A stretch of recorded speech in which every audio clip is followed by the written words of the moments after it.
الله أكبر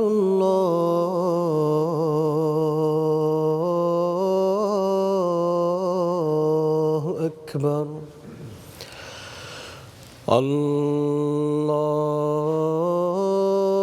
الله أكبر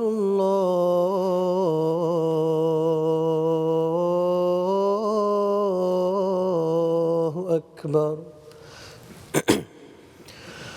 أشهد أن لا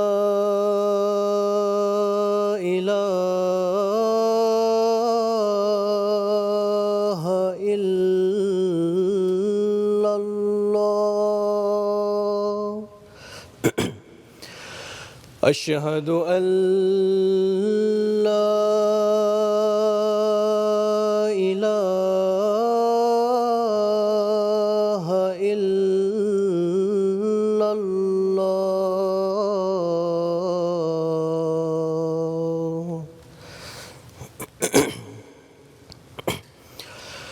أشهد أن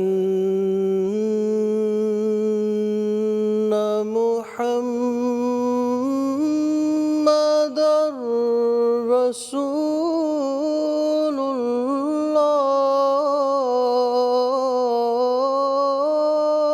الله أشهد أن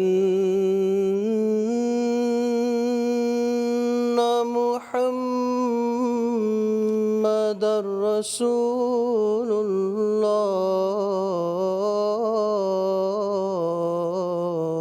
الله حي على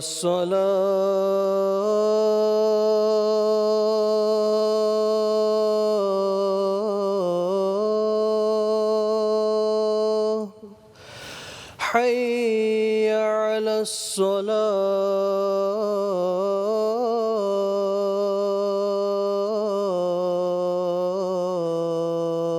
الصلاة حي على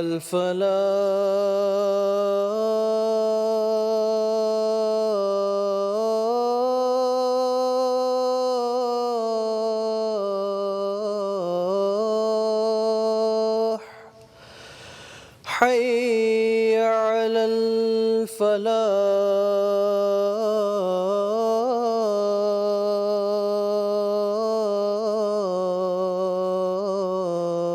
الفلاح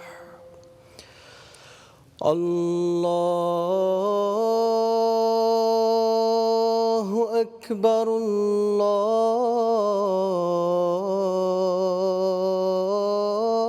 الله أكبر لا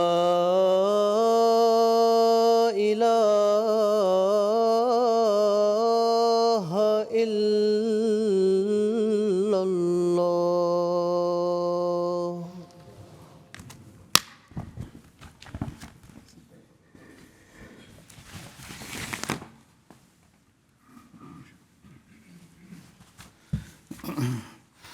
السلام علیکم ورحمۃ اللہ. أشهد أن لا إله إلا الله وحده لا شريك له وأشهد أن محمدا عبده ورسوله أما بعد فأعوذ بالله من الشيطان الرجيم بسم الله الرحمن الرحيم الحمد لله رب العالمين الرحمن الرحيم مالك يوم الدين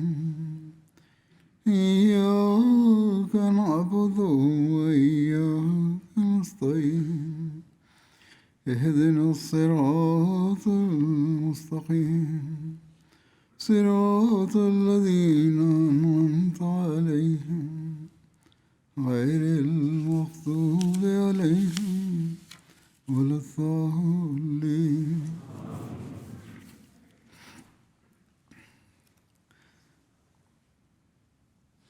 حضرت صلی اللہ علیہ وسلم کی جود و سخا کے حوالے سے کچھ وقت روایات پیش کروں گا. ایک روایت میں آتا ہے، حضرت ابو سعید خدری سے روایت ہے کہ انصار میں سے کچھ لوگوں نے رسول اللہ صلی اللہ علیہ وسلم سے مانگا، آپ نے انہیں دیا. پھر انہوں نے آپ سے مانگا اور آپ نے انہیں دیا. پھر انہوں نے آپ سے مانگا اور آپ نے انہیں دیا، یہاں تک کہ آپ کے پاس جو تھا وہ ختم ہو گیا. آپ نے فرمایا، جو مال بھی میرے پاس ہوگا میں اس کو تم سے ہرگز چھپا نہیں رکھوں گا، اور جو سوال سے بچے گا تو اللہ تعالیٰ بھی اسے بچائے گا. نصیحت بھی فرماتی سوال کرنے کی. اور جو دنیا کے مال سے بے نیاز ہونا چاہے گا اللہ تعالیٰ بھی اسے بے نیاز کر دے گا. اور جو اپنے نفس پر زور ڈال کر صبر کرے گا اللہ تعالیٰ بھی اس کو صبر دے گا. اور صبر سے بڑھ کر وسیع اور بہتر کسی کو بھی کوئی نعمت نہیں دی گئی. بعض مشکلات میں، تکلیفوں میں، ضرورتوں میں صبر کرنا بھی ضروری ہوتا ہے، اللہ تعالیٰ اس کا انعام دیتا ہے. حضرت ابن عمر رضی اللہ عنہما بیان کرتے ہیں، نبی صلی اللہ علیہ وسلم کے ساتھ ہم ایک سفر میں تھے اور میں ایک منہ زور جوان اونٹ پر سوار تھا جو میرے والد حضرت عمر کا تھا، اور وہ مجھے بے بس کرتا اور لوگوں سے آگے بڑھ جاتا.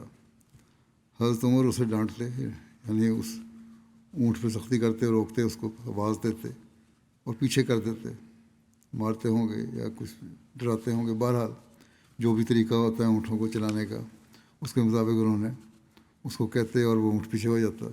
پھر وہ لوگوں کی سواریوں سے آگے بڑھ جاتا اور اس کو حضرت عمر ڈانٹتے اور پیچھے کر دیتے، اس احترام میں کہ نبی اکرم صلی اللہ علیہ وسلم سے آگے کوئی سواری یا سوار بڑھنے نہ پائے. حضرت عمر کوئی برداشت نہیں تھا کہ کوئی سواری حضرت صلی اللہ علیہ وسلم کی سواری سے آگے جائے. تو نبی صلی اللہ علیہ وسلم نے حضرت عمر سے فرمایا یہ دیکھ کے کہ یہ اونٹ مجھے قیمتاً دے دیں. انہوں نے کہا، یا رسول اللہ یہ آپ کا ہی ہے. رسول اللہ صلی اللہ علیہ وسلم نے فرمایا، مجھے یہ فروخت کر دو. چنانچہ انہوں نے رسول اللہ صلی اللہ علیہ وسلم کے ہاتھوں بیچ دیا. پھر نبی صلی اللہ علیہ وسلم نے فرمایا، عبداللہ بن عمر یہ اونٹ اب تمہارا ہے، اس سے جو چاہو کرو. تحفہ دینے کا بھی ایک عجیب انداز ہے. یہ بھی آپ نے ثابت ان کو کر دیا، ان پہ واضح کر دیا کہ اونٹ تو جانور ہے، اگر وہ اس طرح بڑھ جاتا ہے تو کوئی حرج نہیں. اب یہ اونٹ تو میری طرف سے تحفہ دیا گیا ہے، اور اگر یہ سواریوں میں آگے بڑھ بھی جائے تو یہی کہا جائے گا کہ حضرت صلی اللہ علیہ وسلم کا تحفہ دیا ہوا اونٹ تھا جو آگے بڑھ گیا. حضرت جابر بن عبداللہ بیان کرتے ہیں کہ نبی صلی اللہ علیہ وسلم کے ساتھ میں ایک غزوے میں تھا. میرے اونٹ کی رفتار سست ہو گئی اور وہ تھک گیا تو میں نبی صلی اللہ علیہ وسلم کے پاس، تو اس وقت نبی صلی اللہ علیہ وسلم میرے پاس آئے اور فرمایا، جابر. میں نے عرض کیا، جی ہاں. فرمایا، تمہارا کیا حال ہے؟ میں نے کہا، اونٹ چلنے میں سست ہو گیا اور تھک گیا، اس لیے میں پیچھے رہ گیا ہوں. تب آپ سواری سے اتر کر اس کو اپنی کھونٹی سے کھینچنے لگے اونٹ کو. پھر فرمایا، سوار ہو جاؤ. تو میں سوار ہوا. میں نے دیکھا کہ وہ اتنا تیز ہو گیا کہ رسول اللہ صلی اللہ علیہ وسلم بھی آگے بڑھنے لگا، جس پر مجھے اسے روکنا پڑا. پھر حضرت صلی اللہ علیہ وسلم نے مجھ سے دریافت فرمایا، کیا تم نے نکاح کر لیا ہے؟ میں نے عرض کیا، جی ہاں. اس بعد میں آپ نے فرمایا، دیکھو تم اپنے گھر پہنچنے والے ہی ہو، جب پہنچو تو عقل مندی سے، احتیاط سے کام لینا، گھر میں حسن سلوک ہونا چاہیے. پھر آپ نے فرمایا، کیا تم اپنا یہ اونٹ مجھے بیچو گے؟ میں نے کہا، جی ہاں. تو آپ نے وہ مجھ سے ایک اوقیہ چاندی پر خرید لیا. پھر رسول اللہ صلی اللہ علیہ وسلم مجھ سے پہلے مدینہ پہنچے اور میں اگلی صبح کو پہنچا۔ ہم مسجد میں آئے تو میں نے آپ کو مسجد کے دروازے پر پایا۔ آپ نے فرمایا اب پہنچے ہو؟ میں نے کہا جی ہاں۔ فرمایا اپنا اونٹ چھوڑ دو اور مسجد میں جا کر 2 رکعت نماز پڑھو۔ چنانچہ میں اندر گیا اور نماز پڑھی۔ حضرت بلال سے آپ نے فرمایا اسے 1 اوقیہ تول کر چاندی دے دو۔ حضرت بلال نے تول کر مجھے دے دی اور تول میں ترازو کو جھکایا، یعنی تھوڑا سا زیادہ دیا اس سے۔ پھر میں پیٹھ موڑ کر چلا گیا۔ آپ نے فرمایا جابر کو میرے پاس آنے کے لیے بلاؤ۔ میں نے دل میں کہا اب آپ میرا اونٹ مجھے واپس کر دیں گے، اور مجھے اس واپسی سے بڑھ کر اور کوئی بات ناپسند نہیں کہ ہم نے خریدا ہے اس کو واپس کر دیں مجھے۔ فرمایا اپنا اونٹ لے لو اور اس کی قیمت بھی تمہاری ہے۔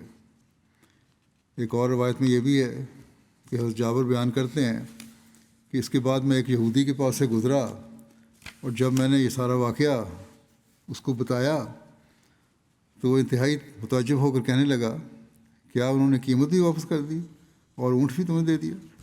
میں نے کہا ہاں اسی طرح ہے۔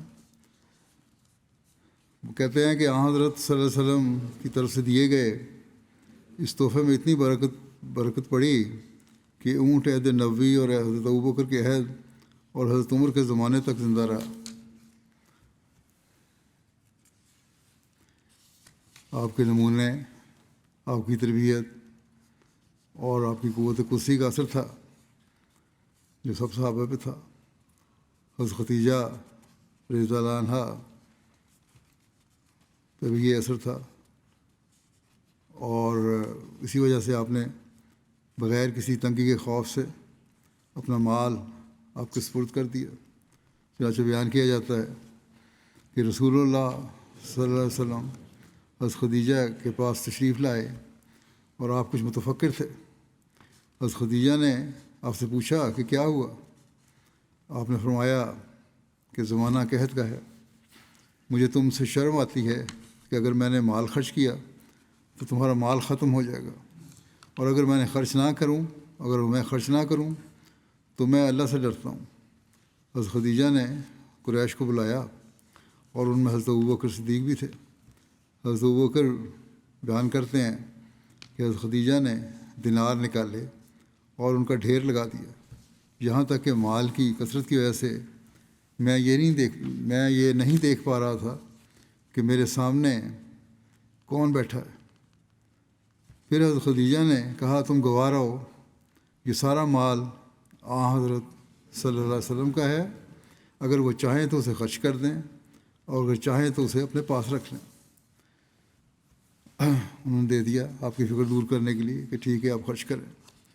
حضرت عمر بن خطاب سے روایت ہے کہ ایک شخص رسول اللہ صلی اللہ علیہ وسلم کی خدمت میں حاضر ہوا اور آپ سے کچھ مانگا۔ نبی کریم صلی اللہ علیہ وسلم نے فرمایا میرے پاس اس وقت کچھ نہیں ہے، تم میرے نام سے ضرورت کی چیزیں خرید لو، جب میرے پاس کچھ آئے گا تو میں اسے ادا کر دوں گا۔ اس پر حضرت عمر نے عرض کی کہ یا رسول اللہ آپ اسے پہلے دے چکے ہیں، اور جو آپ کی استطاعت میں نہیں اس کا اللہ تعالیٰ نے آپ کو ذمہ دار نہیں ٹھہرایا۔ نبی صلی اللہ علیہ وسلم نے حضرت عمر کی بات ناپسند فرمائی تو انصار میں سے ایک شخص نے کہا یا رسول اللہ آپ صلی اللہ علیہ وسلم آپ خرچ کریں اور خدائے ذو العرش کی طرف سے فقر سے نہ ڈریں۔ انصاری کی اس بات پر رسول اللہ صلی اللہ علیہ وسلم نے تبسم فرمایا اور خوشی آپ کے چہرے سے ظاہر ہونے لگی۔ پھر فرمایا اسی کا مجھے حکم دیا گیا۔ حضرت ابو ہریرہ کہتے تھے کہ اہل صفہ مسلمانوں کے مہمان ہوتے، نہ گھر بار تھا کہ وہاں جا کر آرام کرتے، اور نہ کوئی ایسا تھا کہ جس کے پاس جا کر وہ رہتے۔ جب آپ کے پاس کوئی صدقہ آتا تو آپ ان کو بھیج دیتے اور خود اس میں سے کچھ نہ لیتے۔ ویسے بھی صدقہ تو آپ لیتے نہیں تھے کیونکہ حرام تھا، دوسروں غریبوں کے لیے تھا وہ صدقہ۔ اور جب آپ کے پاس کوئی ہدیہ آتا تو ان کو پھر آپ بلا بھیجتے اہل صفہ کو، اور اس میں سے خود بھی کچھ لیتے تحفہ جب آتا، اور اس میں سے ان کو بھی دیتے۔ جود و سخا کے ساتھ ہمدردی اور تربیت کے بھی کیا اعلیٰ معیار تھے آپ کے۔ اس بارے میں ایک روایت میں آتا ہے، حضرت ابو ہریرہ بیان کرتے ہیں کہ ایک دفعہ ایک بدو نے آ کر نبی کریم صلی اللہ علیہ وسلم سے اپنی ضرورت سے متعلق سوال کیا۔ راوی ہیں اکرمہ کہتے ہیں کہ میرا خیال میں وہ دیت کے معاملہ میں مدد مانگنے کے لیے آیا تھا۔ رسول اللہ صلی اللہ علیہ وسلم نے اسے کچھ عطا فرمایا۔ پھر آپ نے فرمایا کیا میں تم سے حسن سلوک سے پیش آیا ہوں؟ اس پر اس نے بدو نے کہا نہیں، آپ نے اچھا سلوک نہیں کیا میرے سے۔ بعض مسلمانوں نے غصے میں آ کر اس کی طرف لپکنے کا ارادہ کیا، پکڑنے کا ارادہ کیا، تو رسول اللہ صلی اللہ علیہ وسلم نے ان کو اشارے سے روک دیا۔ پھر نبی کریم صلی اللہ علیہ وسلم اٹھ کر گھر تشریف لے گئے اور آپ نے اس بدو کو گھر بلایا اور اسے فرمایا تو ہمارے پاس آیا اور تو نے ہم سے مانگا اور ہم نے تجھے عطا کیا، اور تو نے وہ کہا جو تم نے کہا، تم پتہ ہے تم نے کیا کہا کہ میں نے انصاف نہیں کیا۔ پھر رسول اللہ صلی اللہ علیہ وسلم نے اسے مزید عطا فرمایا گھر سے۔ پھر آپ نے فرمایا کہ اب میں نے تیرے ساتھ حسن سلوک کیا ہے؟ بدو نے کہا جی ہاں، اللہ تعالیٰ آپ کے گھر والوں اور قبیلے والوں کو بہترین جزا عطا فرمائے۔ اس پر نبی کریم صلی اللہ علیہ وسلم نے اسے فرمایا کہ تم ہمارے پاس آئے اور ہم سے مانگا تو ہم نے تمہیں عطا کیا، لیکن تمہارے جی میں جو آیا وہ تم نے کہہ دیا بغیر سوچے سمجھے، اور میرے صحابہ کے دل میں تمہارے متعلق کچھ غصہ پایا جاتا ہے تمہاری اس بات سے۔ بس اب تم جب باہر جاؤ تو ان کے سامنے وہ بیان کر دینا جو تم نے میرے سامنے بیان کیا ہے، تاکہ جو ان کے سینوں میں ہے وہ جاتا رہے۔ یعنی اب اس نے کہا تھا کہ آپ نے انصاف کیا۔ آپ نے راوی کہتے ہیں کہ جب وہ بدو آیا تو رسول اللہ صلی اللہ علیہ وسلم نے فرمایا کہ تمہارا یہ ساتھی ہمارے پاس آیا اور ہم سے اس نے مانگا تو ہم نے اسے عطا کیا، اور جو اس کے جی میں آیا وہ اس نے کہہ دیا۔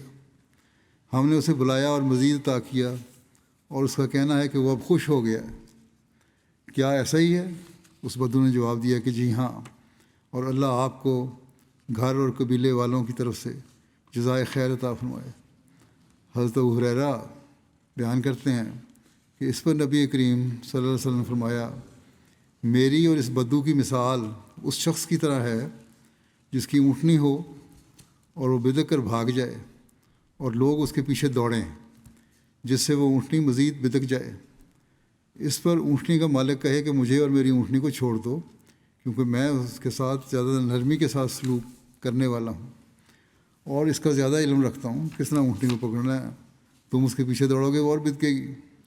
پھر اونٹنی کا مالک اس کی طرف متوجہ ہوا اور اس کے لیے کچھ گھاس لے کر اسے اپنی طرف بلایا، ہاتھ میں گھاس پکڑا اور اونٹنی کو طرف آیا یہاں تک کہ اس کی طرف آ جائے اور اس پر کجاوا ڈال کر سوار ہو جائے۔ آپ نے فرمایا گھاس کھانے کی طرف اونٹنی آتی ہے، وہ اس کو دیکھ کے آئے گی اور جب قریب آئے گی تو کجاوا ڈال دے گا۔ فرمایا کہ اگر میں اس وقت تمہاری بات مان لیتا جب تم لوگوں نے کہا تھا سختی کرو اس بدو پہ، جب اس بدو نے سخت کلمات کہے تھے اور تمہیں اس پر سختی کرنے دیتا تو وہ آگ میں داخل ہو جاتا، لیکن میں نے اسے بچا لیا اور اب وہ خوش بھی ہو گیا۔ یہ آپ کے دینے کے انداز تھے۔ گھر میں بھی لے گئے، گھر سے جا کے دیا، باہر لا کے بھی دے سکتے تھے، لیکن دکھا دیا کہ دیکھو میرے گھر میں بھی کوئی ایسے عیش و عشرت کے سامان نہیں ہے، لیکن جو ہے وہ میں تمہیں دے رہا ہوں، اور اس بدو کی بھی تسلی ہو گئی۔ حضرت ربیہ بنت معوذ بن افرا بیان کرتی ہیں کہ میرے والد معوذ بن افرا نے مجھے رسول اللہ صلی اللہ علیہ وسلم کی خدمت میں ایک ساتھ تازہ کھجوریں دے کر بھیجا، جس کے اوپر چھوٹی چھوٹی ککڑیاں رکھی ہوئی تھیں، تریں تھیں، اور نبی صلی اللہ علیہ وسلم ککڑی پسند فرماتے تھے۔ اسی وقت رسول اللہ صلی اللہ علیہ وسلم کے پاس بحرین سے زیورات آ چکے تھے۔ آپ نے ان میں سے ایک اپنی مٹھی بھر کر مجھے عطا فرما دیا ان زیوروں میں سے۔ دوسری روایت میں ہے کہ رسول اللہ صلی اللہ علیہ وسلم نے مجھے میری ہتھیلی بھر زیور یا سونا عطا فرمایا اور پھر فرمایا کہ اسے پہن لو۔ یہ ہے آسن رنگ میں لٹانا، کھجوروں اور ککڑیوں کے بدلے میں سونے کے زیورات آپ نے عطا فرما دیے۔ حضرت ابو ہریرہ سے روایت ہے کہ رسول اللہ صلی اللہ علیہ وسلم کے پاس جب کسی ایسے شخص کا جنازہ آتا جس پر قرضہ ہوتا تو آپ پوچھتے آیا اس نے اپنا قرضہ چکانے کے لیے کچھ مال چھوڑا ہے؟ اگر لوگ کہتے ہاں تو آپ اس پر نماز جنازہ پڑھتے، ورنہ مسلمانوں سے کہتے تم اپنے ساتھی کی نماز جنازہ پڑھ لو۔ جب اللہ نے آپ کو فتوحات دیں تو آپ نے فرمایا میں مسلمانوں کا ان کے رشتہ داروں سے بھی زیادہ قریبی ہوں، اس لیے مومنوں میں سے جو فوت ہو اور وہ قرضہ چھوڑ جائے تو اس کا ادا کرنا میرے ذمہ ہے، اور جو کوئی مال چھوڑ جائے تو وہ اس کے وارثوں کا ہے۔ قرضہ ہے تو اس کو میں ادا کروں گا، لیکن اگر وہ مال چھوڑا ہے وراثت میں تو پھر وہ وارثوں کا ہے۔ عبداللہ حوزنی نے بیان کیا میں نے حضرت بلال سے جو رسول اللہ صلی اللہ علیہ وسلم کے مؤذن ہیں حلب کے مقام پر ملا، میں نے کہا اے بلال مجھے بتائیں کہ رسول اللہ صلی اللہ علیہ وسلم کا خرچ کس طرح ہوتا تھا؟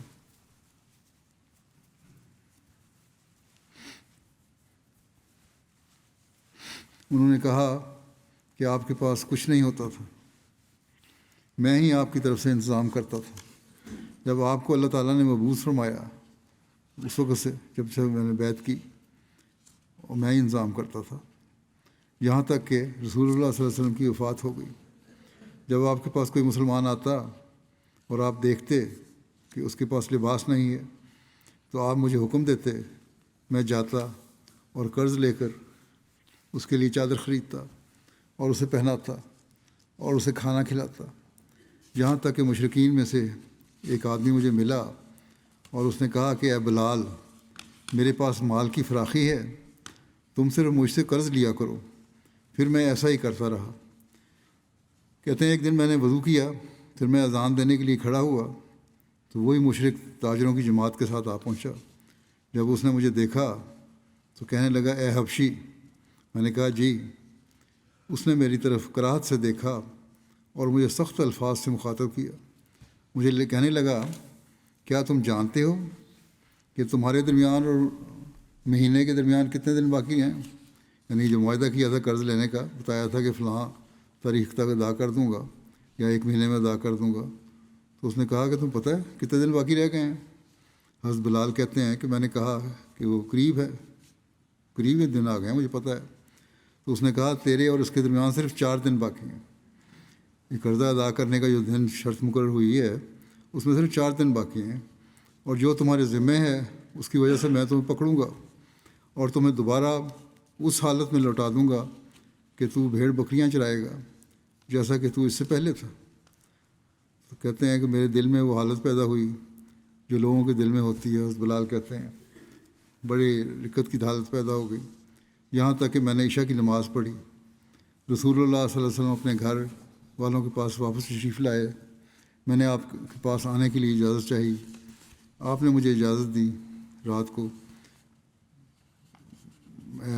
گیا آپ صلی اللہ علیہ وسلم کی خدمت میں، تو میں نے کہا یا رسول اللہ میرا باپ اور ماں آپ پر قربان ہوں، وہ مشرک جس سے میں قرض لیتا تھا اس نے مجھے یہ کہا ہے، اور آپ کے پاس وہ نہیں ہے جو آپ میری طرف سے ادا کر سکیں، کیونکہ آپ کے لیے میں کہتے تھے فلاں کو لے دو فلاں کو لے دو اور قرض لے کے دیتا تھا، تو اب نہ آپ کے پاس ہے اور نہ میرے پاس ہے، اور وہ مجھے ذلیل کرنے والا ہے۔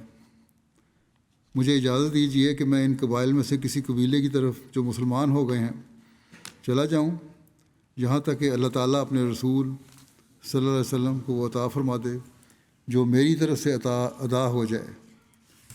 کہتے ہیں میں نکلا یہاں تک کہ میں اپنے گھر پہنچا، وہاں سے آپ وسلم سے اجازت لے کے میں گھر آیا، اپنی تلوار اور اپنی تھیلی اور اپنی جوتی اور اپنی ڈھال اپنے سر کے پاس رکھی کہ صبح اٹھتے ہی جب پہلی صبح پھوٹتی تو میں یہاں سے روانہ ہو جاؤں گا، یہ میں نے ارادہ کیا۔ کہتے ہیں کہ صبح ایک آدمی دوڑتا ہوا مجھے بلا رہا تھا کہ اے بلال رسول اللہ صلی اللہ علیہ وسلم کی خدمت میں حاضر ہو جاؤ۔ کہ کہتے ہیں میں چلا اور بجائے سفر کرنے کے میں یہاں سے خدمت میں جب آپ نے بلایا تو ان کی خدمت میں حاضر ہوا تو دیکھا کہ 4 اونٹنیاں سامان سے لدی ہوئی تھیں، میں نے اجازت چاہی جانے کی کیا، پھر یا رسول اللہ میں اب سفر پہ جا رہا ہوں. تو رسول اللہ صلی اللہ علیہ وسلم نے مجھے فرمایا خوش ہو جاؤ، اللہ تعالیٰ نے تمہاری ادائیگی کا سامان کر دیا. پھر فرمایا کیا تم نے 4 بٹھائی ہوئی اونٹنیاں نہیں دیکھیں؟ میں نے کہا کیوں نہیں دیکھی؟ آپ نے فرمایا ان کی گردنیں اور جو کچھ ان پر ہے وہ تمہارے لیے ہے، یعنی وہ اونٹنیاں بھی تمہاری ہیں اور ان پہ جو مال ہے وہ بھی تمہارا ہے. ان پر کپڑے ہیں اور غلہ ہے جو فد کے رئیس نے مجھے تحفتاً بھیجی ہے، ان کو لے لو اور اپنا قرضہ ادا کرو. حضرت بلال کہتے ہیں کہ میں نے ایسا ہی کیا. پھر میں مسجد کی طرف گیا تو رسول اللہ صلی اللہ علیہ وسلم مسجد میں تشریف فرما تھے. میں نے آپ کو سلام کیا. آپ نے فرمایا جو معاملہ تمہیں درپیش تھا اس کا کیا بنا؟ میں نے کہا ہر چیز جس کی ادائیگی رسول اللہ صلی اللہ علیہ وسلم کے ذمہ تھی اللہ تعالیٰ نے اس کی ادائیگی کر دی اور کوئی ادائیگی باقی نہیں رہی. آپ نے پوچھا کیا کچھ باقی بچا ہے؟ میں نے کہا جی ہاں. آپ نے فرمایا دیکھو تم مجھے اس مال سے راحت دلاؤ اور یعنی کہ جو بچا ہے اسے بھی راحت دلاؤ اور اس کو غریبوں پر خرچ کر دو، کیونکہ میں اپنے گھر والوں کے پاس نہیں جاؤں گا جب تک کہ تم اس کو دے کر مجھے راحت نہ پہنچاؤ. جب رسول اللہ صلی اللہ علیہ وسلم نے عشاء پڑھی مجھے بلایا اور فرمایا اس کا کیا کیا جو تمہیں درپیش تھا، یعنی جو باقی مال بچ گیا تھا تقسیم کے لیے کہا تھا کیا ہوا اس کا؟ حضرت بلال کہتے ہیں میں نے عرض کیا کہ کوئی ہمارے پاس آیا ہی نہیں لینے کے لیے، وہ میرے پاس اسی طرح پڑا ہے. رسول اللہ صلی اللہ علیہ وسلم نے رات مسجد میں گزاری. آپ نے کہا اچھا پھر میں بھی گھر نہیں جاؤں گا، مسجد میں رہوں گا. اگلے دن آپ نے جب عشاء کی نماز پڑھی آپ نے مجھے بلایا اور فرمایا جو تمہیں درپیش ہے اس کا کیا بنا؟ وہ کہتے ہیں میں نے عرض کیا یا اللہ کے رسول، اللہ نے آپ کو اس کی طرف سے راحت پہنچا دی ہے. آپ نے اللہ کی بڑائی اور اس کی حمد بیان کی، یعنی مال تقسیم ہو گیا اس ڈر سے کہ آپ بڑائی آپ نے اللہ تعالیٰ کی بڑائی اور اس کی حمد کی اس ڈر سے کہ آپ کی وفات آ جائے اور وہ مال آپ کے پاس ہو. حضرت بلال کہتے ہیں کہ پھر میں آپ کے پیچھے پیچھے گیا یہاں تک کہ آپ اپنی ازواج مطہرات کے پاس گئے اور ہر ایک کو سلام کیا. پھر آپ اس جگہ آ گئے جہاں آپ نے رات گزارنی تھی. حضرت سنبلہ بیان کرتی ہیں کہ میں نبی کریم صلی اللہ علیہ وسلم کی خدمت میں ایک ہدیہ لے کر حاضر ہوئی تو نبی صلی اللہ علیہ وسلم کی ازواج مطہرات نے اسے لینے سے انکار کر دیا اور کہا ہم ہدیہ قبول نہیں کرتے. پھر رسول اللہ صلی اللہ علیہ وسلم تشریف لائے اور فرمایا سنبلہ کا ہدیہ قبول کرو کیونکہ وہ ہمارے دیہات والوں میں سے ہے اور ہم اس کے شہر والوں میں سے ہیں. پھر آپ صلی اللہ علیہ وسلم نے ان کا ہدیہ قبول فرمایا اور انہیں فلاں وادی عطا فرمائی، یعنی وہ ہدیہ بھی لیا اور پھر اس کے تحفے کے طور پر ایک پوری علاقہ ایک تھا وہ دے دیا. جیسا کہ پہلے بھی بیان ہوا ہے آپ تھوڑے تحفے کے بدلے میں بھی بے انتہا نوازا کرتے تھے. حضرت ابن عمر بیان کرتے ہیں کہ نبی صلی اللہ علیہ وسلم نے حضرت زبیر کو جہاں تک ان کا گھوڑا پہنچ سکے زمین بطور جاگیر دینے کا حکم فرمایا کہ ٹھیک ہے اپنے گھوڑے کو دوڑاؤ اور جہاں پہنچ کے وہ رک جائے وہ سارا علاقہ تمہارا ہے. بڑا وسیع علاقہ بعد میں آ گیا تھا فتوحات کے بعد. تو انہوں نے اپنا گھوڑا دوڑایا یہاں تک کہ وہ کھڑا ہو گیا، ایک جگہ آ کے رک گیا. جب وہ رک گیا تو کچھ اور چاہتے تھے کہ وہ مل جائے تو انہوں نے ہاتھ میں ان کا کوڑا تھا وہ پھینکا، وہ کافی دور تک گیا. تو آپ نے فرمایا اسے اس حد تک زمین دے دو جہاں تک اس کا کوڑا پہنچ گیا، یعنی کہ جہاں تک اس نے وہ کوڑا پھینکا تھا گھوڑے اس کو پھینکا تھا وہاں تک اس کو زمین اس کو دے دو. حضرت جبیر بن مطعم رضی اللہ عنہ بیان کرتے ہیں کہ ایک مرتبہ وہ رسول اللہ صلی اللہ علیہ وسلم کے ساتھ جا رہے تھے، آپ کے ساتھ اور لوگ بھی تھے. یہ واقعہ اس وقت ہے جب آپ حنین سے واپس تشریف لا رہے تھے. بعض بدوی لوگ راستے ہی میں آپ سے لپٹ گئے اور آپ سے مانگنے لگے. انہوں نے آپ کو اتنا مجبور کیا کہ آپ کو ایک ببول کے درخت کی طرف ہٹنا پڑا جس سے آپ کی چادر درخت میں اٹک گئی اور نبی صلی اللہ علیہ وسلم ٹھہر گئے. اور آپ بعض روایتوں میں یہ بھی ہے کہ جب اٹک گئی تو انہوں نے کھینچنی شروع کی چادر تو آپ کے گردن پر نشان بھی پڑ گئے. آپ نے فرمایا میری چادر دے دو اور اگر میرے پاس ان کانٹے دار درختوں کی تعداد میں مال مویشی ہوتے تو میں یقیناً ان کو تمہارے درمیان بانٹ دیتا، اور تم مجھے کبھی بخیل نہ پاتے اور نہ جھوٹا اور نہ بزدل۔ اس واقعے کو بیان کرتے ہوئے مسلم عود نے لکھا ہے کہ فتح مکہ اور غزوہ حنین سے فارغ ہونے کے بعد وہ اموال جو مغلوب دشمنوں کے جرمانوں اور میدان جنگ میں چھوڑی ہوئی چیزوں سے جمع ہوئے تھے، حسب دستور رسول اللہ صلی اللہ علیہ وسلم کو اسلامی لشکر میں تقسیم کرنے تھے، لیکن اس موقع پر آپ نے بجائے ان اموال کو مسلمانوں میں تقسیم کرنے کے مکہ اور ارد گرد کے لوگوں میں تقسیم کر دیا۔ ان لوگوں کے اندر ابھی ایمان تو پیدا نہیں ہوا تھا، بہت سے تو ابھی کافر ہی تھے، اور جو مسلمان تھے وہ بھی نئے مسلمان ہوئے تھے۔ یہ ان کے لیے بالکل نئی چیز تھی کہ ایک قوم اپنا مال دوسرے لوگوں میں تو بانٹ رہی ہے۔ اس مال کی تقسیم سے بجائے اس کے کہ دل میں ان کے نیکی پیدا ہو اور تقویٰ پیدا ہو، حرص اور بھی بڑھ گئی ان کی۔ انہوں نے رسول اللہ صلی اللہ علیہ وسلم کے گرد جمگٹھا ڈال دیا اور مزید مطالبات کے ساتھ آپ کو تنگ کرنا شروع کیا، یہاں تک کہ دھکیلتے دھکیلتے وہ آپ کو ایک درخت تک لے گئے، اور ایک شخص نے تو آپ کی چادر جو آپ کے کندھے پر رکھی ہوئی تھی پکڑ کر اس طرح مروڑنی شروع کی کہ آپ کو سانس رکھنے لگا۔ آپ نے فرمایا، اے لوگو، اگر میرے پاس کچھ اور ہوتا تو میں وہ بھی تمہیں دے دیتا، تم مجھے کبھی بخیل یا بزدل نہیں پاؤ گے۔ پھر آپ اپنی اونٹنی کے پاس گئے اور اس کا ایک بال توڑا اور اسے اونچا کیا اور فرمایا، اے لوگو، مجھے تمہارے مالوں میں سے اس بال کے برابر بھی ضرورت نہیں، سوائے اس 5ویں حصے کے جو عرب کے قانون کے مطابق حکومت کا حصہ ہے، اور وہ 5واں حصہ بھی میں اپنی ذات پر خرچ نہیں کرتا، بلکہ وہ بھی تم ہی لوگوں کے کاموں پر خرچ کیا جاتا ہے۔ اور یاد رکھو کہ خیانت کرنے والا انسان قیامت کے دن خدا کے حضور اس خیانت کی وجہ سے ذلیل ہوگا۔ لوگ کہتے ہیں کہ محمد رسول اللہ، اپنے آگے لکھا ہے تبصرہ کرتے ہوئے اپنا اس واقعہ بیان کر کے، کہ لوگ کہتے ہیں کہ محمد رسول اللہ صلی اللہ علیہ وسلم بادشاہت کے خواہشمند تھے۔ کیا بادشاہوں اور عوام کا ایسا ہی تعلق ہوا کرتا ہے؟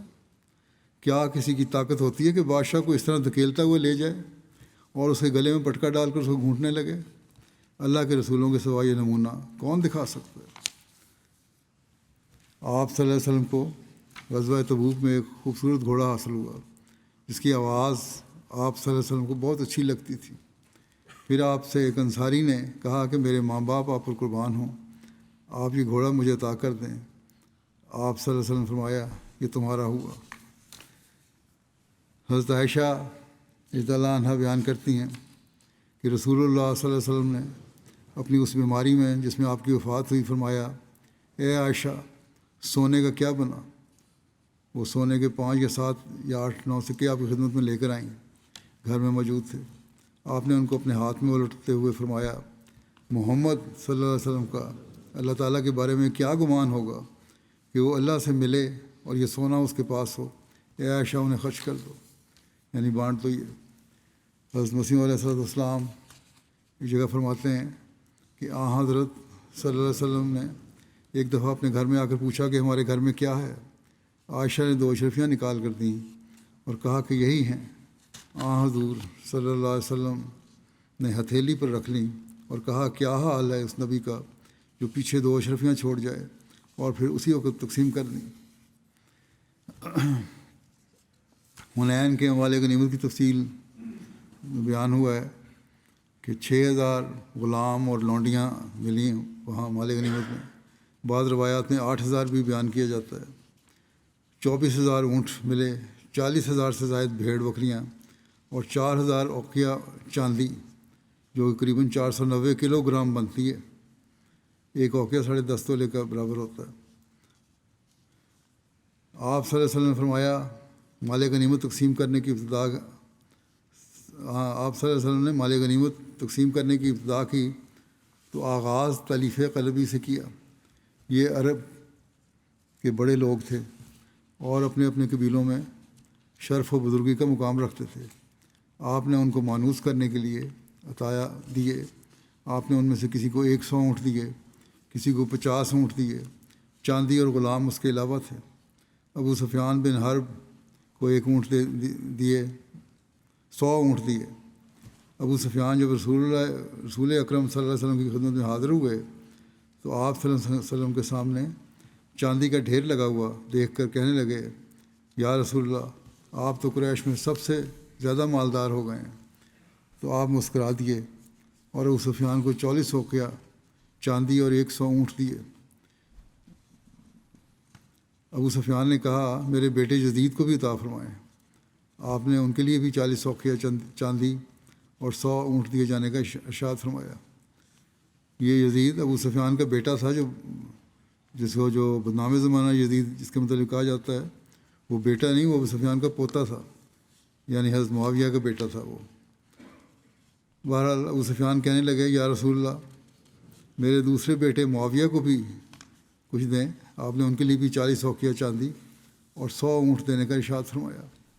اس پر ابو سفیان کہنے لگے، میرے ماں باپ آپ پر قربان، آپ کریم ہیں، میں نے آپ سے جنگیں کی ہیں اور آپ کیا ہی اچھے جنگجو ہیں، پھر میں نے آپ سے صلح کی اور آپ کیا ہی اچھے صلح کرنے والے ہیں، اللہ آپ کو جزائے خیر دے۔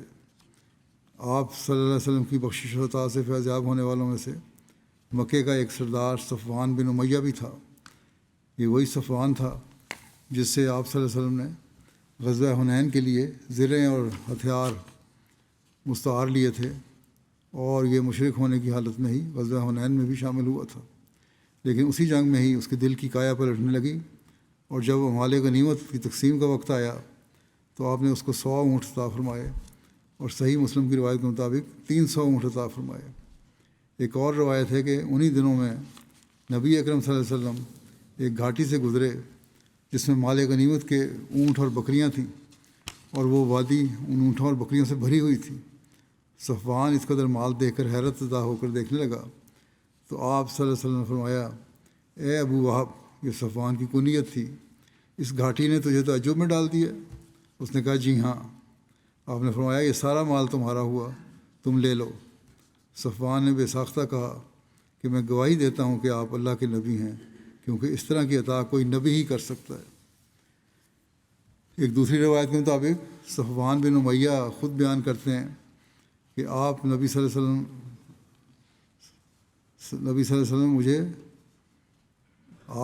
وسلم مجھے حنین کے اموال غنیمت دیتے رہے، جس کا نتیجہ یہ ہوا کہ پہلے آپ مجھے ساری مخلوق سے زیادہ ناپسندیدہ شخصیت تھے، پھر آپ مجھے ساری مخلوق سے زیادہ محبوب ہو گئے۔ الغرض آپ مختلف سرداران عرب کو عطا فرماتے رہے، ان سب کی تعداد 50 سے زائد بیان کی جاتی ہے۔ حضرت اقدس مسیح علیہ الصلوۃ والسلام بیان فرماتے ہیں، آپ کے پاس ایک موقع پر بہت سی بھیڑ بکریاں تھیں۔ ایک کافر نے کہا کہ آپ کے پاس اس قدر بھیڑ بکری جمع ہے کہ کیسر و کسریٰ کے پاس بھی اس قدر نہیں۔ آپ نے سب کی سب اس کو بخش دی۔ وہ اسی وقت ایمان لے آیا کہ نبی کے سوا اور کوئی اس قسم کی عظیم الشان سخاوت نہیں کر سکتا۔ بہرحال اس کے بعد حضرت صلی اللہ علیہ وسلم نے حضرت زید بن ثابت کو باقی لوگوں کے بلانے کا ارشاد فرمایا، جو باقی مال بچ گیا تھا، اور انہوں نے مال غنیمت تقسیم فرمایا، اور ہر ایک کے حصے میں 4 اونٹ یا 40 بکریاں آئیں، اور یوں آپ نے وہ مال غنیمت جو ابھی تک کا سب سے زیادہ مال تھا سارے کا سارا لوگوں میں تقسیم فرما دیا۔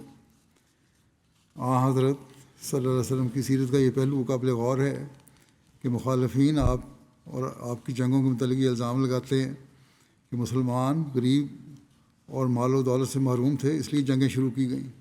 اگر اس بات میں تھوڑی سی بھی حقیقت ہوتی تو جنگ حنین کے مال غنیمت کی تقسیم کچھ اور طریقے سے ہوتی، لیکن یہاں تو ہم دیکھتے ہیں کہ مال غنیمت کا ایک بھاری حصہ جو ہے تالیف قلب کے لیے غیروں کو دیا گیا، قریش کے امراء کو دیا گیا، بلکہ بعض روایات کے مطابق تو سارے کا سارا مال دوسرے لوگوں میں تقسیم کر دیا گیا۔ گو اس میں کچھ اور مسالے بھی ہوں گی، مصلحتیں ہوں گی، لیکن یہ تو دنیا نے دیکھ لیا کہ آپ نے اپنے لیے کچھ بھی نہ رکھا، بلکہ اپنے جان نثار اور وفادار ساتھیوں یعنی انصار مدینہ کو بھی اس مال غنیمت میں سے کچھ نہ دیا، یہ بہت کم دیا۔ غزوہ حنین کے دن ایک عورت آئی تو اس نے چند اشعار پڑھے جن میں اس نے قبیلہ حوازن میں آپ کی رضاعت کے دنوں کا ذکر کیا۔ بس آپ نے حوازن والوں سے لیا ہوا مال واپس کر دیا اور ان لوگوں کو بہت زیادہ عطا فرمایا یہاں تک کہ جو کچھ آپ نے انہیں دیا اس کی مالیت لگائی گئی تو وہ 5 لاکھ درہم کے برابر تھی۔ ابن دہیہ کہتے ہیں یہ سخاوت کی انتہا ہے، ایسی سخاوت کے بارے میں کبھی سنا نہیں گیا۔ جب حوازن کے نمائندے مسلمان ہو کر رسول اللہ صلی اللہ علیہ وسلم کے پاس آئے اور انہوں نے آپ سے درخواست کی کہ ان کے مال اور ان کے قیدی ان کو واپس کر دیے جائیں، تو رسول اللہ صلی اللہ علیہ وسلم کھڑے ہوئے اور فرمایا سچی بات مجھے ہی پسندیدہ ہے، سچی بات مجھے بہت پسندیدہ ہے، 2 باتوں میں سے ایک اختیار کر لو، قیدی واپس لے لو یا مال۔ اور میں نے تو جیرانہ میں ان کا انتظار کیا تھا، اور فی الواقعہ رسول اللہ صلی اللہ علیہ وسلم جب طائف سے لوٹے تو 10 سے کچھ زائد رہتے ہیں ان کا انتظار کرتے رہے کہ وہ آئیں اور اپنے مال اور قیدیوں کا مطالبہ کریں۔ جب انہیں اچھی طرح معلوم ہو گیا کہ رسول اللہ صلی اللہ علیہ وسلم انہیں واپس دینے کے نہیں مگر 2 میں سے ایک شاید دیں گے، تو انہوں نے کہا پھر ہم اپنے قیدی لے لیں گے۔ پھر رسول اللہ صلی اللہ علیہ وسلم مسلمانوں میں کھڑے ہوئے اور اللہ کی تعریف کی جو اس کے شایان ہے۔ پھر آپ نے فرمایا تمہارے یہ بھائی ہمارے پاس توبہ کر کے آئے ہیں اور میں نے مناسب سمجھا کہ ان کے قیدی انہیں واپس کر دوں، بس جو شخص تم میں سے خوشی سے واپس کرنا چاہے تو واپس کر دے، اور جو تم میں سے یہ چاہے کہ وہ اپنے حصے پر ہی قائم رہے تو وہ بھی واپس کر دے، ہم اس کو اس کا حصہ غنیمت سے جو اللہ نے ہمیں دے گا دے دیں گے بعد میں۔ لوگوں نے کہا رسول اللہ صلی اللہ علیہ وسلم کی خاطر ہم نے اپنی خوشی سے یہ قیدی یوں ہی دے دیے، ہمیں کوئی اس کی ضرورت نہیں۔ رسول اللہ صلی اللہ علیہ وسلم نے فرمایا ہمیں پتہ نہیں کہ تم میں سے کس نے اس کی اجازت دی ہے اور کس نے نہیں دی، تم لوٹ جاؤ اور تمہارے سردار تمہارا فیصلہ ہمارے سامنے پیش کریں۔ اس پر لوگ چلے گئے اور ان کے یہاں بڑی احتیاط کی آپ نے کہ اپنے سرداروں کو بھیجو، ان کے ذریعے بتاؤ کہ تم واقعی واپس کر رہے ہو قیدی۔ اور ان کے سربراہوں نے ان سے گفتگو کی، پھر وہ رسول اللہ صلی اللہ علیہ وسلم کے پاس لوٹ کر آئے اور انہوں نے آپ کو بتایا کہ سب لوگوں نے خوشی سے مانا ہے اور اجازت دی ہے کہ قیدی واپس کر دیے جائیں۔ اور یوں رسول اللہ صلی اللہ علیہ وسلم نے بغیر کسی معاوضے کے حوازن کے قیدی آزاد کیے۔ انہیں صرف آزاد ہی نہیں کیا بلکہ انہیں نئے کپڑے بھی عطا کیے۔ کپڑوں کی خریداری کے لیے آپ صلی اللہ علیہ وسلم نے ایک صحابی کو باقاعدہ مکے بھیجا۔ آپ نے تاکیداً فرمایا فلا یخرج الحر منہم الا کاسیہ، کہ ان میں سے کوئی بھی آزاد ہونے والا بغیر لباس کے نہ جائے۔ حضرت انس بن مالک سے روایت ہے کہ رسول اللہ صلی اللہ علیہ وسلم کے پاس غزوہ حنین کے دن لوگ آئے اور مانگنے لگے۔ آپ نے انہیں اپنی بکری، بھیڑ اور اونٹوں میں سے مال دیا یہاں تک کہ کچھ باقی نہ رہا۔ پھر رسول اللہ صلی اللہ علیہ وسلم نے فرمایا تم کیا چاہتے ہو؟ کیا تم چاہتے ہو کہ میں بخیل بن جاؤں؟ واللہ میں نہ بخیل ہوں، نہ ڈرپوک اور نہ جھوٹ بولنے والا۔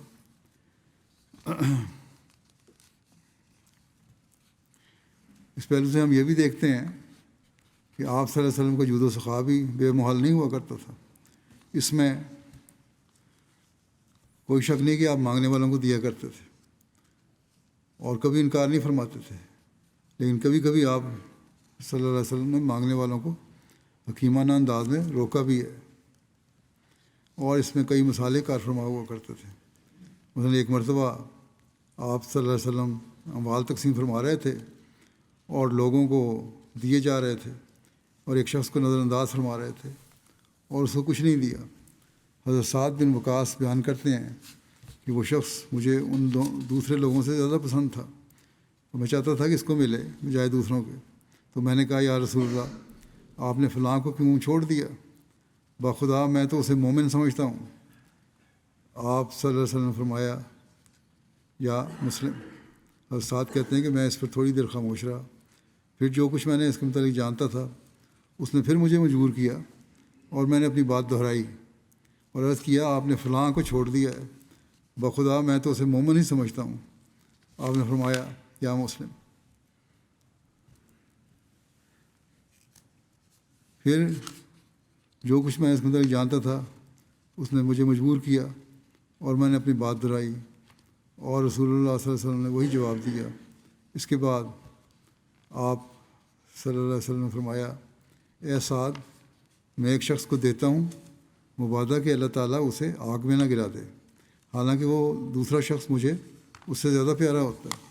تم ٹھیک کہتے ہو، لیکن میں اور بھی مسلطیں ہوتی ہیں، اس کی وجہ سے میں دیتا ہوں تاکہ ان کے ایمان تھوڑے سے مضبوط ہو جائیں۔ بعض لوگ تحفے لے کے یا دنیاوی فائدہ اٹھا کر ہی اپنے ایمان کو پہ قائم ہوتے ہیں، جس طرح بہت ساری مثالیں پہلے پیش کی گئی ہیں۔ حضرت زین العابدین سید ولی اللہ شاہ صاحب اس کی شرح میں لکھتے ہیں کہ مومنن اور مسلمان، امام بخاری اس میں جو حدیث لائے ہیں اس سے انہوں نے ایمان اور اسلام کے درمیان اصل فرق کو واضح کیا ہے۔ یعنی ایمان باطنی کیفیت کا نام ہے، جبکہ اسلام کا تعلق ظاہر سے ہے۔ اس لیے آن حضرت صلی اللہ علیہ وسلم نے ادب سکھلایا ہے کہ کسی کے متعلق اپنی رائے کا اظہار کرنے میں احتیاط سے کام لینا چاہیے۔ اندرونے کا علم یقیناً اللہ تعالیٰ ہی کو ہے۔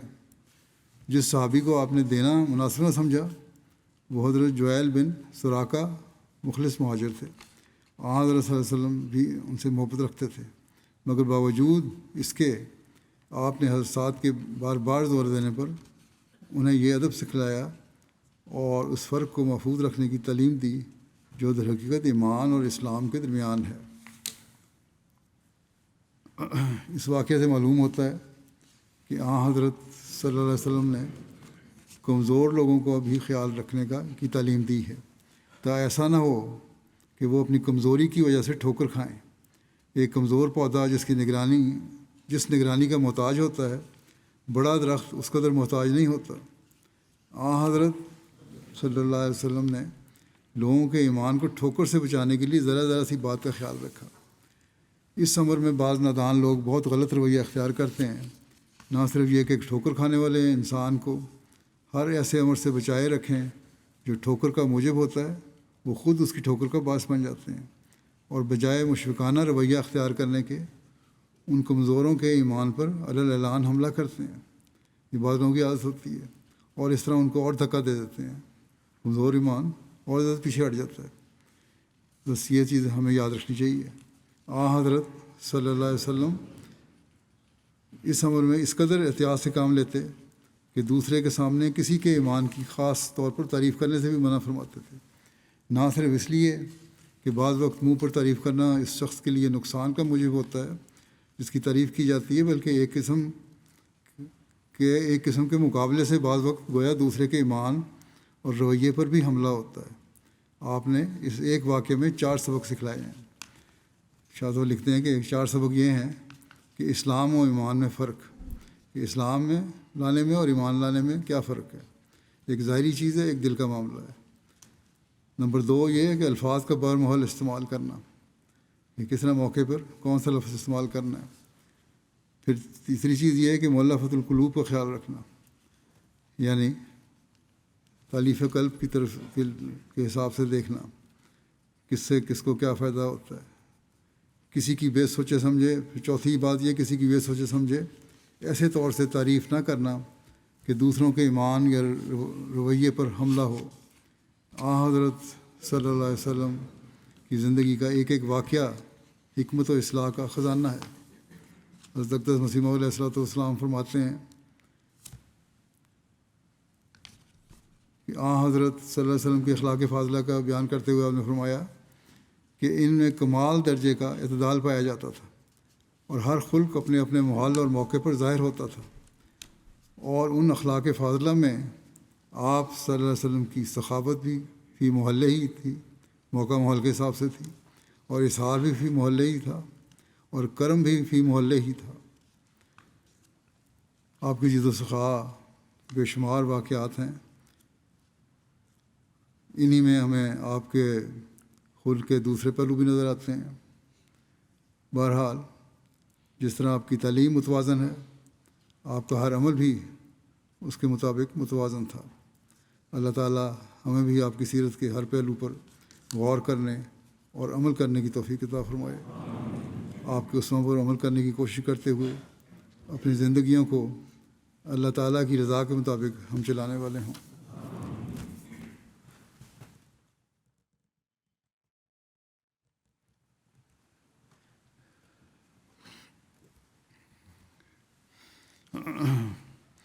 الحمد لله الحمد لله نحمده ونستعينه ونستغفره ونؤمن به ونتوكل عليه ونعوذ بالله من شرور أنفسنا ومن سيئات أعمالنا من يهده الله فلا مضل له ومن يضلل فلا هادي له ونشهد أن لا إله إلا الله ونشهد أن محمدا عبده ورسوله عباد الله رحمكم الله إن الله يأمر بالعدل والإحسان وإيتاء ذي القربى وينهى عن الفحشاء